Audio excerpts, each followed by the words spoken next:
পঞ্চগড়ের আটোয়ারী উপজেলার ধামর ইউনিয়নে সোনাপাতিলা এলাকার পশ্চিমপাড়া গ্রামে অবৈধ অস্ত্র ও মাদক অভিযানে নিরীহ পরিবারের ওপর ষড়যন্ত্রমূলক হয়রানির প্রতিবাদে পঞ্চগড়ে মানববন্ধন করেছে পরিবারের সদস্য ও স্থানীয়রা। বুধবার ২৯ অক্টোবর দুপুরে পঞ্চগড় শহরের কেন্দ্রীয় শহীদ মিনারের সামনে আটোয়ারী উপজেলার সোনাপাতিলা গ্রামের স্থানীয় ও পরিবারের সদস্যরা ঘণ্টাব্যাপী মানববন্ধন কর্মসূচি পালন করে। এ সময় বক্তব্য রাখেন আব্দুল কুদ্দুসের স্ত্রী সুমি বেগম, শারমিন, আব্দুল করিম, শামসুজ্জামান, হামিদুল সহ এলাকাবাসীরা। বক্তারা জানান, গত ২৭ অক্টোবর দুপুরে পঞ্চগড় মাদকদ্রব্য নিয়ন্ত্রণ অধিদপ্তরের সদস্যরা আকস্মিকভাবে সোনাপাতিলা গ্রামে উপস্থিত হয়ে অভিযান পরিচালনা করে ওই গ্রামের আব্দুল কুদ্দুসের বাড়ির বাউন্ডারির বাহিরে খড়ি ঘরের মেঝের মাটি খুঁড়িয়ে একটি দেশীয় তৈরি পিস্তল, ২ রাউন্ড গুলি ও ৬ বোতল ফেন্সিডিল উদ্ধার করে, যাহা সম্পূর্ণ ষড়যন্ত্রমূলক হয়েছে। তারা বলেন, আব্দুল কুদ্দুসের বিরুদ্ধে ষড়যন্ত্রমূলক মামলার বিষয়ে সরেজমিনে তদন্ত করে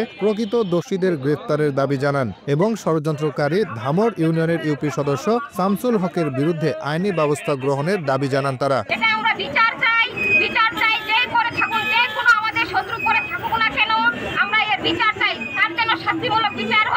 মুক্ত করে সুষ্ঠু তদন্ত করে যে দোষী তাকে আইনের আওতায় আনার জন্য উনি আপনাদের কাছে অনুরোধ আছে। পরিষ্কার ষড়যন্ত্র ছিল কুদ্দুসের উপর পারিবারিক কিছু কারণে, তার হয়তো পারিবারিক এই গোলমালের কারণেই তারাই হয়তো এই ঘটনা ঘটাতে পারে। আমাদের এলাকার বেশি সন্দেহ। আমরা এর জোর প্রতিবাদ জানাচ্ছি। যে ছেলেটির নামে ষড়যন্ত্রমূলক মামলা দেওয়া হয়েছে, সে আমার ছেলের বয়সী সমান। আমি তাকে ছোট থেকে চিনি, তার পূর্ব এরকম কোনো ছিল না আর কি, বর্তমানও নাই আল্লাহর রহমত, এবং আমাদের গ্রামেও এরকম কোনো ঘটনা নাই। কোনোদিন আমি এই ৯ বছর ধরে কোনোদিন কোনো খারাপ আচরণ করতে দেখিনি, আর করতেও পারে না। এরা ওদের পারিবারিক একটা ষড়যন্ত্র, মানে জমি জায়গা নিয়ে বিবাদ সৃষ্টি হয়েছে। সেটা আমারও ধারণা যে এটা ষড়যন্ত্র করে ওনার মানে ফাঁসাবার চিন্তা ভাবনা করতেছে।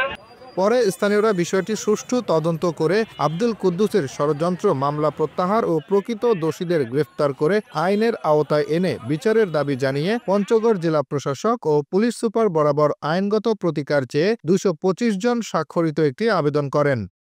দৈনিক বাংলাদেশ, পঞ্চগড়।